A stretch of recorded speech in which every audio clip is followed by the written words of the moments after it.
మాదా మేము కొవ్వూరు మండలం పెనకలమెట్లో పంచాయతీ వైస్ ప్రెసిడెంట్గా చేస్తాను టీడీపీలో.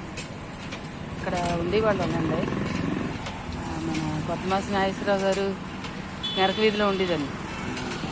టీడీపీలో తిరుగుతామండి. ఈ వాటర్ కోసమని ప్రత్యేకించి ఇప్పుడు తిని కొని తెచ్చుకున్నాను వెళ్ళి. నేను వీడియో తీద్దాం అనుకుంటున్నాను, ఫేమస్ అని.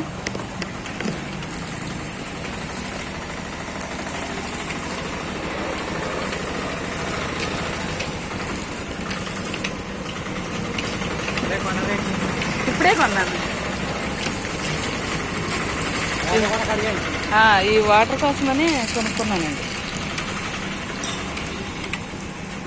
మా ఊరబ్బాయి ఆటో వేసుకొచ్చాడు మా చెల్లెల్ని. ఇక్కడ బస్సు ఎక్కించామండి రాజమండ్రి వెళ్ళి. కొత్తగా మళ్ళీ ఇల్లు